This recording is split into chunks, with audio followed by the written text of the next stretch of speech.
commandment number 6, thou shalt remain flexible. This is also pretty self-explanatory, and it basically acts as a backdrop behind all of the other commandments. Flexibility is king. The NBA is an unpredictable world. You cannot presume that you are securing yourself a trip to the conference finals, let alone the finals. You cannot presume to keep your star player as long as you would like. The best way to manage the unpredictability of the NBA is to have options. You see so many teams now that only have one pick in the next 7 years that they can trade, or they get in the second apron and they can't aggregate salaries in a trade. They end up with a player that doesn't really fit, and it's very hard to move them. The variables involved with your roster are constantly in flux, and you need to be able to deal with them by having moves you can make. Team chemistry can change. Players are increasing in value or decreasing in value. You have roles needed to be reworked on your roster. You have second best players who are becoming your fourth best players. Maybe your seventh or eighth best player is showing signs that they're going to need to be a starter soon.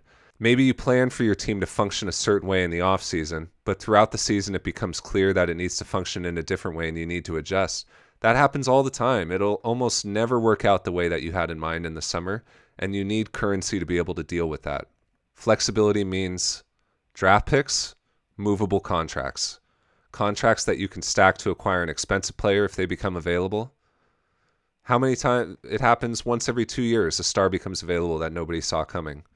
You need to have the contracts on your books to be able to make that trade. You need to have draft picks to be able to make that trade. You may not even want that player, but you want to at least be a suitor for any star that becomes available. You need to have draft picks to make trade deadline acquisitions in the stretch run. You need draft picks to keep the influx of youth on your roster to control costs and plan for veterans starting to depreciate. To assume that you have control over your outcome in the NBA is naive and reckless. As a front office, your job is to maintain a roster strong enough to be in the championship conversation as many years as you possibly can. The exact mixture of players and coaches in that exact year determines whether you win or not. You cannot control that from the front office. So all you can do is maintain your options, keep your roster at a strength that gets you into the second round or further. When teams go all in or push all their chips to the center of the table, they're being reckless, not aggressive. Commandment 7, thou shalt not be pressured by the media. This one is pretty self-explanatory, and I can't say I'm convinced that many front offices succumb to this pressure. I think it's important to remember that the media are largely responsible for driving expectations. Their content is designed to be inflammatory, so they're always going to inflate expectations and overreact to failures. I think if anything, owners are the most subject to this kind of pressure. They're at parties, they're social circles, they hear, I hear this is happening with your team. And then they show up in the office and demand that the front office executives make moves that the executives wouldn't make otherwise. I think stuff like that happens. This commandment reminds me of the scene in The Godfather when Don Corleone tells Sonny, never let anyone outside the family know what we're thinking. That's exactly how NBA front offices should operate. Leon Rose gets a lot of criticism for refusing to speak to the media. I think it's beautiful. It's exactly what I would do if I were a GM. I don't need to tell you what we're thinking or why we're doing what we're doing. You'll hear moves when they happen. You don't need to hear the logic. In order to practice sound judgment and properly value your assets, you need to keep the strategy and decision-making contained. I think this happens a lot in drafts, actually. Front offices are afraid to take a prospect too high compared to where they are on big boards because they're afraid of the criticism they may get. They don't want to be called out for reaching. Or they'll take what's seen as a safe pick to shield themselves from that criticism. They don't want to take a bust. One classic move by the media, whenever a team loses a playoff series, we get the hit pieces.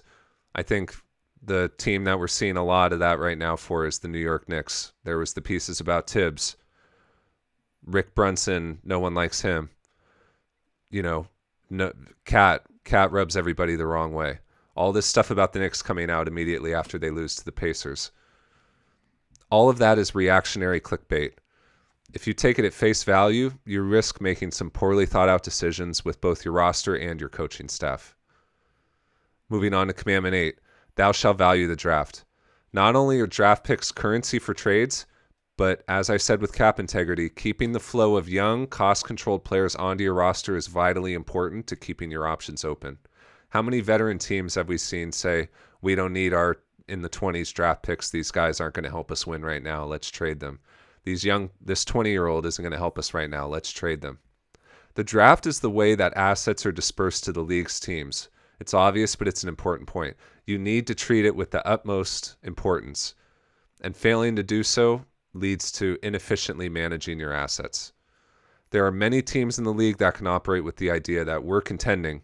Picks in the late 20s don't matter. Rookies can't help us. Where would Denver be without Christian Brown? Drafted number 21 overall, and the reason Denver is able to stomach Michael Porter Jr.'s overpay and, frankly, Jamal Murray's overpay. Not as bad as Michael Porter Jr., but still, the reason they're able to stomach those is because Christian Brown's making like $5 million. He should be a $20 million player. That's the kind of savings that you need to incur on your team if you want to keep a Michael Porter Jr. around, even though his market value at the time of his signing was that high. Drafting effectively also involves having a clear picture of your cap hierarchy in mind. We're looking for a fifth starter. Our fourth starter has injury issues all the time. We need insurance to backfill them. We have a player who's 34. In the next couple of years, they're going to start to fall off. We're going to look to move them. We need somebody to backfill them. I think fans and the media alike look at the draft as a lottery to try to find stars, and that's the main goal, is to come away with a star. And that's why picks in the 20s and the second round are seen as assets with very little value. But the teams that draft well are able to determine exactly the skills their roster needs, and they target those skills with those later picks. They get exactly the players that they're looking for. Teams that do not value the draft limit their roster flexibility and will close their window to contend prematurely. Commandment 9, thou shalt value continuity. This commandment gets violated by NBA teams all the time. There's a belief among many NBA fans and the media that professional basketball players are fixed assets. You can mix and match them around the league. The mixture of personalities doesn't matter. None of that matters. The players are who they are, and you get the same production no matter where they're playing. So when your team falls short of expectations, it's as simple as, let's look at the roster and upgrade this starter or get a better sixth man. You can pick out players that should be moved for upgrades, but I would argue that those don't often actually translate to upgrades, because even if you trade a starter for another player that is an objectively better player, the production of that five-man unit may decrease. This isn't NBA 2K where you're looking to accumulate the highest rated players possible. Talent is still the most important, don't get me wrong, but I would argue fit is very, very close to being just as important as talent. And I think in some cases, if the fit is particularly great and the team really has something special, they can overcome a team more talented than them. This commandment is important to keep in mind because every offseason, for all the teams that didn't win the title, everybody wants to fundamentally change the makeup of these teams. Trade this guy. He had a bad series. You can't rely on him. Trade that guy. And you throw your continuity out the window and expect your team to come back the next year and just suddenly be better because of that single move you made. If you keep the core of a rotation intact year after year, they will get better as a unit. This is especially important for in-season trades where a major piece of a team is moved or acquired. That team almost assuredly will have to wait until the following season if they're going to expect to win a title. It's very hard for a team like that, especially if it's a move at the trade deadline, for a team to beat a team that's only been together for several months, to beat a team that's been together a year or longer, who's been through wars together. It's been through off seasons together, team dinners, regular seasons, playoff runs, bad playoff losses, triumphant playoff victories. Those teams are strong and tight together in a way that a team of guys that don't know each other that well or only have been playing with each other for a few months, that it's hard to compete with. Talent can overcome continuity. If you have a major talent advantage, the other team can be best friends. They're probably not going to beat you. But when the talent is close, continuity becomes a major factor in a playoff series. Final commandment, commandment 10, thou shalt be realistic. This touches on the commandment to not be pressured by the media. Being realistic is a very important part of accurately evaluating your assets and your coaching staff. Don't jump to the conclusion that because you lose a playoff series, it means your roster is fundamentally flawed. You may just need more continuity. You may need slight adjustments to address some roster weaknesses, maybe even just for a specific opponent. Maybe if you had happened to run into a different opponent in the second round, you wouldn't be looking at your team as losing in the second round. You'd be looking at your team as losing in the finals. How does that change your view of the team's roster strength? It shouldn't. Deciding to take a team that works well and has had playoff success and say this result is unacceptable, the coach needs to be fired, the players need to be traded. This happens all the time. Teams fail to recognize that winning is a process. It does not come overnight. Keep your expectations realistic and grow within those realistic expectations. That will keep you from deciding that a young player is a bust when they may just be a late bloomer, or that a newly acquired player isn't a good fit when maybe the team just needs more time to build continuity, or the roster as a whole needs to be blown up because you caught a bad matchup in a playoff series. You don't want to be the dog chasing the car, reacting to whatever is immediately in front of you. Have a plan with realistic growth and stay disciplined as you execute it. So to conclude, those are the 10 commandments of team building. Let's go through them one more time. Thou shalt not be desperate. Thou shalt be opportunistic. Thou shalt take care of the players. Thou shalt maintain cap integrity. Thou shalt see the writing on the wall. Thou shalt remain flexible. Thou shalt not be pressured by the media. Thou shalt value the draft. Thou shalt value continuity. Thou shalt be realistic. Sometimes situations facing teams involve opposing commandments. You can't always follow these strictly. Some of them are sometimes diametrically opposed. But the more teams align their decision-making to these principles, the more they'll be in the second round in the conference finals. And that's what I believe is the key to front office team building success.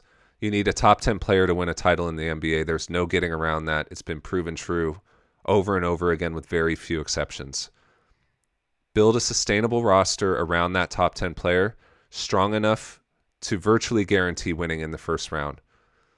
You should be aiming to be a second round or further team as many years as you possibly can.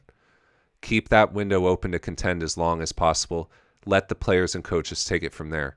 Don't look at a conference finals loss and think this makeup of this roster is flawed. We need to do something totally different in order to get further.